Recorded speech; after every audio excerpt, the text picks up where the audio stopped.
जय श्री राम दोस्तों, स्वागत है आपका श्री रामचरितमानस कथा में। पिछले भाग में हमने देखा कि राजा प्रतापवान वो तपस्वी कपटी मुनि के चक्कर में पड़ के ब्राह्मणों का श्राप का भागी बनता है। ब्राह्मणों ने उन्हें श्राप दे दिया कि परिवार सहित आप भयंकर राक्षस बन जाओ। अब वो जो है फिर 1 साल के अंदर सब मर गए।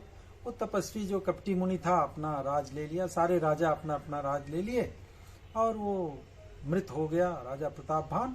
और जाकर के पूरे कुल सहित भयंकर राक्षस हुआ। उसका नाम रावण हुआ। उसका जो भाई अरिमर्दन था वो कुंभकर्ण हुआ और उसका जो सचिव धर्मरुचि था वो विभीषण हुआ और सब राक्षस बन गए। इसके आगे क्या होता है तो आज ही की कथा में शुरू करते हैं वही प्रसंग। कीन विविध तपति ननु भाई, परम उग्र नहीं बरनि सो जाई। गयऊ निकट तप देखी विधाता, मांगऊ बर प्रसन्न मैं ताता। फिर वो जो तीनों भाई थे, रावण, कुंभकर्ण और विभीषण, तीनों जाकर के तपस्या शुरू कर दिए, तपस्या करना प्रारंभ किए और बड़ी कठिन तपस्या की जिसका कि वर्णन नहीं किया जा सकता। और उनकी तपस्या को देख के ब्रह्मा जी प्रसन्न हुए और आए उनके पास। बोले, हे तात, मैं अत्यंत प्रसन्न हूँ और जो चाहो वर मांग लो। करे विनती पद गही 10 सीसा, बोले बचन सुनहु जगदीसा। हम काहू के मरहिन मारे, बानर मनुज जाति दुई बारे। तो जब ब्रह्मा जी ने कहा वर मांगो तो रावण ने बड़ी विनती से उनके चरण पकड़ लिए। बोले, हे जगदीश्वर सुनिए, बानर और मनुष्य इन 2 जातियों को छोड़कर मैं किसी और के मारे से न मरूं। उसने इसलिए कहा कि नर और बानर को तो खा ही जाएंगे, राक्षस हैं, वो तो मार नहीं सकते। बाकी अगर कोई नहीं मारेगा तो मैं अमर हो जाऊंगा। एवमस्तु तुम बड़ तप कीना, मैं ब्रह्मा मिलिते वर दीना। पुनि प्रभु कुंभकर्ण पहि गयऊ, ते बिलो की मन विस्मय भयऊ। फिर शंकर जी बताते हैं पार्वती जी को कि मैंने और ब्रह्मा जी ने मिलकर उसे वर दिया था रावण को कि तुम अमर हो जाओ और तुमने बड़ा तप किया है। अब चूंकि इतना तपस्या करके हमें प्रसन्न किए हो तो अब वर मांग रहे हो अमरता का, तो अमर हो जाओ। केवल नर और बानर के हाथों ही तुम्हारी मृत्यु होगी। इसके बाद उसके दूसरे भाई कुंभकर्ण के पास गए और उसका भयंकर विशाल शरीर देख करके आश्चर्यचकित हो गए। जाऊं यही खल नित करऊं हारू, वही है सब उजारी संसारू। सारद प्रेरिता सुमति फेरी, मांगे सी नींद मास खटकेरी। ब्रह्मा जी ने सोचा कि अगर ये इतना विशाल शरीर का कुंभकर्ण अगर रोज खाना भी खाएगा तो सारा संसार उजाड़ के रख देगा। तो ऐसा सोचकर ब्रह्मा जी ने सरस्वती जी को प्रेरित किया कि कुछ उसकी बुद्धि फेरो, नहीं तो ये तो बड़ा मुश्किल हो जाएगा। कुछ ऐसा वैसा वर मांग लिया और सरस्वती जी ने उसका मति घुमा दिया और उसने जाके क्या मांगा, मुझे 6 महीने तक नींद आए, मतलब 6 महीने सोना और 1 दिन जगना, फिर 6 महीने सोना, ऐसा वर मांगा। गए विभीषण पास पुनि, कहे पुत्र वर मांग। तेई मांगे भगवंत पद, कमल अमल अनुराग। फिर कुंभकर्ण को वर दे करके 6 महीने की नींद। ब्रह्मा जी विभीषण के पास गए और बोले, हे पुत्र वर मांगो। और चूंकि वो धर्म रुचि था, पिछले जन्म में धर्म का पालन करने वाला था, इस जन्म में भी विभीषण वो धर्म में ही भक्ति थी, भगवान में ही भक्ति थी। तो उसने अब भगवान के चरण कमलों में निष्काम और अनन्य प्रेम का वर मांगा। तिन्हि देई बर ब्रह्म सिधाए, हर्षित ते अपने गृह आए। मैं तनुजा मंदोदरी नामा, परम सुंदरी नारी लालामा। उनको तीनों को वर दे करके ब्रह्मा जी चले गए और वो तीनों भाई खुश होकर के अपने घर आ गए। मैं दानव की बेटी मंदोदरी नाम की कन्या अत्यंत सुंदर थी और स्त्रियों में शिरोमणि थी। सोई मैं दीन रावण ही आनी, होई है जातु धान पति जानी। हर्षित भयउ नारी भली पाई, पुनि दो बंधु बियाह जाई। मैं राजा जो थे वो अपनी बेटी मंदोदरी का विवाह रावण को दे दिया, क्योंकि उनको पता चल गया था कि यह राक्षसों का राजा बनने वाला है। और अच्छी स्त्री पाकर रावण भी खुश हो गया। फिर उसने जाकर के दोनों भाइयों का भी विवाह किया। गिरि चित्रकूट एक सिंधु मझारी, विधि निर्मित दुर्गम अति भारी। सोई मय दानव बहुरी सवारा, कनक रचित मणि भवन अपारा। समुद्र के बीच में एक त्रिकूट नाम का पर्वत वो ब्रह्मा जी ने बनाया हुआ, उस पे एक बड़ा भारी किला बनाया, जो कि महान मायावी और निपुण कारीगर मय दानव ने फिर से सजा दिया और उसमें ही मणियों से जड़े हुए सोने के अनगिनत महल बनाए। भोगावती जसी अहि कुल बासा, अमरावती जसी सक्र निवासा। तिन ते अधिक रम्य अति बंका, जग विख्यात नाम ते ही लंका। जैसे नागकुल के रहने की पाताल लोक में भोगावतीपुरी है और इंद्र के रहने की स्वर्गलोक में अमरावतीपुरी है, उनसे भी अधिक सुंदर और बांका वह दुर्ग था और संसार में वो लंका नाम से प्रसिद्ध हुआ।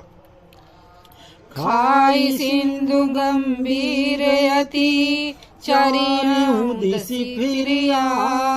कनक कोटि मणि खचित दृढ़, बरन न जाई बनाओ। उस लंका नगरी के चारों ओर समुद्र का अत्यंत गहरी गहरी खाई थी। उस दुर्ग के मणियों से जड़ा हुआ और सोने का मजबूत परकोटा था, किला था ऊपर, जिसकी कारीगरी का वर्णन नहीं किया जा सकता, ऐसी सुंदर लंका थी। हरि प्रेरित जय कल्प जोई, जातु धानपति होय। सूर प्रतापी अतुल बल, दल समेत बस सोय। भगवान की प्रेरणा से जिस कल्प में जो राक्षसों का राजा रावण हुआ, वही सूर प्रतापी अतुलित बलवान अपनी सेना सहित उस पूरी लंकापुरी में बसता है। रहे तहाँ निशिचर भट भारे, ते सब सुरन समर संघारे।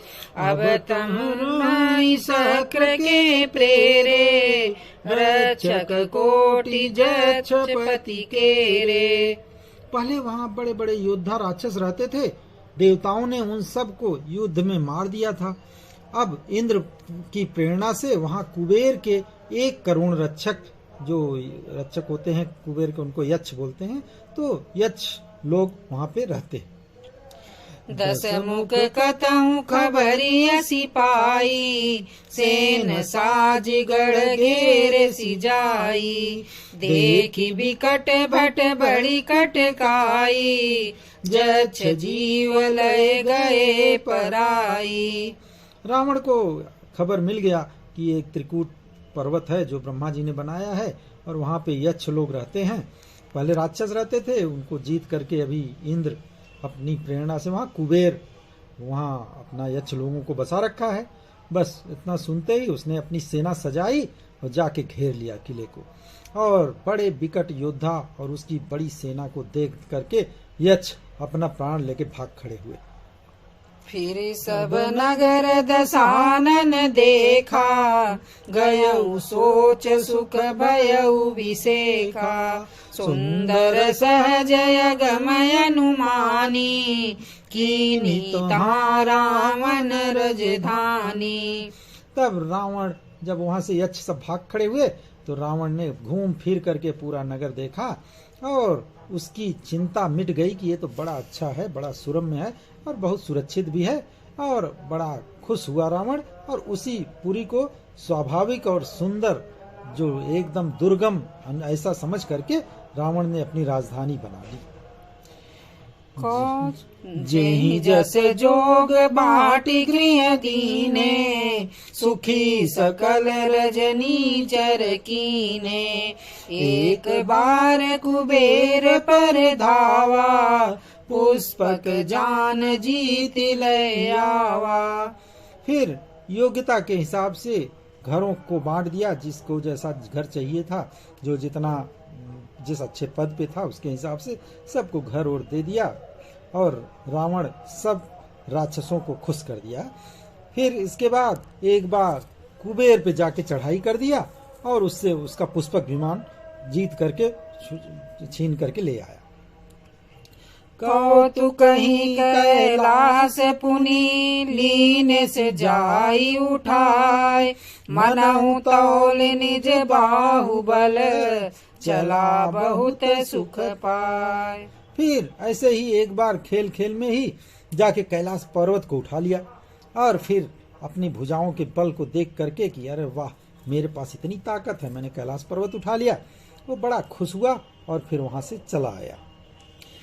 सुख संपत्ति सुत सेन सहाई, जय प्रताप बल बुद्धि बढ़ाई। नित नूतन सब बाढ़त जाई, जिमि प्रति लाभ लोभ अधिकाई। फिर सुख संपत्ति पुत्र सेना सहायक जय प्रताप बल बुद्धि और बढ़ाई, ये सब उसको नित्य ऐसे ही बढ़ जा रहे थे, जैसे कि थोड़ा सा जब लाभ मिलता है तो लोभ बढ़ जाता है और लालच आता है, थोड़ा और जब फायदा होता है तो लालच और बढ़ता है।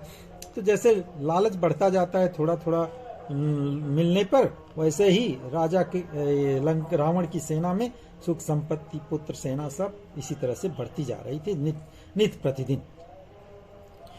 अति बल कुंभकर्ण यश भ्राता, जय कहूँ नहीं प्रतिभट जग जाता। करई पान सोई खट मासा, जागत होई तिहु पर त्रासा। और फिर उसके पास अत्यंत बलवान कुंभकर्ण सा भाई था, जिसके जोड़ का कोई योद्धा ही नहीं संसार में था, उसके टक्कर का कोई योद्धा ही नहीं हुआ आज तक। वो ऐसे भाई कुंभकर्ण का उसका काम सिर्फ इतना ही था कि मदिरा पियो और 6 महीने तक सोया करो, और जिस दिन वो जागता था उस दिन तीनों लोकों में तहलका मच जाता था, भैया भागो, आज तो कुंभकर्ण जगा है। जो दिन प्रति आहार कर सोई, विश्व बेगी सब चौपट होई। समर धीर नहीं जाई बखाना, तेहि समय अमित वीर बलवाना। यदि वो प्रतिदिन भोजन करता तब तो सारा संसार ही खाली हो जाता बड़े जल्दी। रणधीर ऐसा था कि जिसका वर्णन नहीं किया जा सकता, और लंका में उसके ऐसे असंख्य बलवान वीर भी थे। बारिदनाद जेठ सुत तासु, भट महु प्रथम लीक जग जासु। जय न होई रन सन्मुख कोई, सुरपुर नितहि परावन होई। और फिर रावण को बड़ा लड़का मेघनाथ था, जिसका कि संसार के योद्धाओं में पहला नंबर था। रण में युद्ध में तो कोई उसका सामना ही नहीं कर सकता था, स्वर्ग में तो उसके भय से हमेशा भगदड़ मची रहती थी, इतना मेघनाथ का खौफ था। कुमुख कंपन कुलि शरद, धूम केतु अति काय। एक एक जग जीति सक, ऐसे सुभट निकाय। इनके मेघनाथ और कुंभकर्ण के अलावा भी दुर्मुख, अकंपन, वज्रदंत, धूमकेत और अतिकाय आदि ऐसे अनेक योद्धा थे, जो कि अकेले ही पूरे संसार को जीत सकते थे। ऐसे रावण की जो है लंका थी। काम रूप जानहि सब माया, सपने हूँ जिनके धर्म न दाया। दस मुख बैठ सभा एक बारा, देखी अमित आपन परिवारा।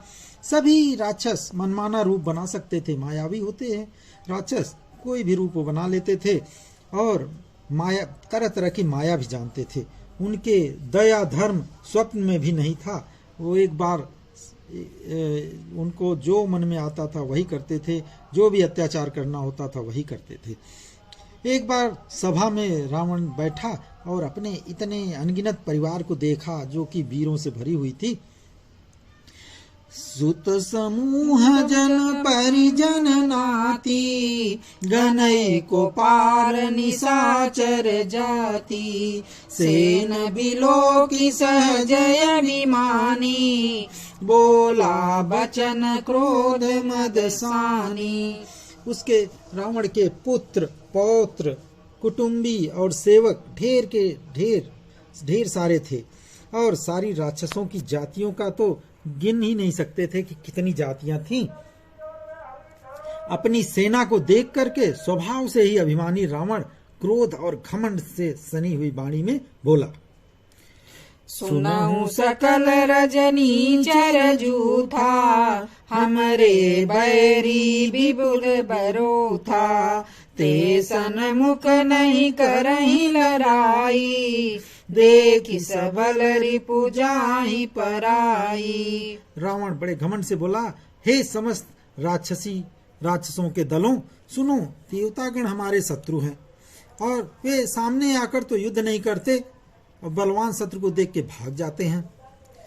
तिन्ह कर मरण एक विधि होई, कहूँ बुझाई सुनहु अब सोई। द्विज भोजन मख मोह सराधा, सब कह जाई करहूँ तुम बाधा। ये रावण ने कहा कि ये बलवान शत्रु को देख करके देवता लोग भाग जाते हैं, तो उनका मरण एक ही उपाय से हो सकता है। वो मैं आप लोगों को समझाता हूँ, अब उसे ध्यान से सुनो। उनके बल को बढ़ाने वाला क्या है? वो है ब्राह्मण भोजन, यज्ञ, हवन और श्राद्ध। इन सब में तुम्हें क्या करना है? जाके बाधा डालना है। क्षुधाहीन बलहीन सुर, सहज ही मिलहि आय। तब मरी हूँ की छाड़ी हूँ, भली भांति अपनाय। और जब बाधा डालोगे आप उनके देवताओं के सब यज्ञ वगैरह में, तो वो भूख, उनको खाना नहीं मिलेगा। फिर वो भूख से दुर्बल और बलहीन होकर के अब आसानी से मेरे पास आ जाएंगे। तब उनको मारना है कि छोड़ना है, ये मैं अपने पराधीन करके फिर जैसा भी मेरा मन करेगा वैसा करूंगा। इस तरह से उसने अपनी सेना को और राक्षसों को, पूरे परिवार को आदेश दिया कि अब जाके सब लोग मुनियों के और ब्राह्मणों के यज्ञों में, हवनों में बाधा डालो। अब आगे क्या होता है ये हम करेंगे इस अगले प्रसंग में, अगले भाग में। आज के लिए बस इतना ही। तब तक प्रेम से बोलिए सियावर रामचंद्र की जय, पवन सुत हनुमान की जय, उमापति महादेव की जय, राधावर कृष्ण चंद्र की जय।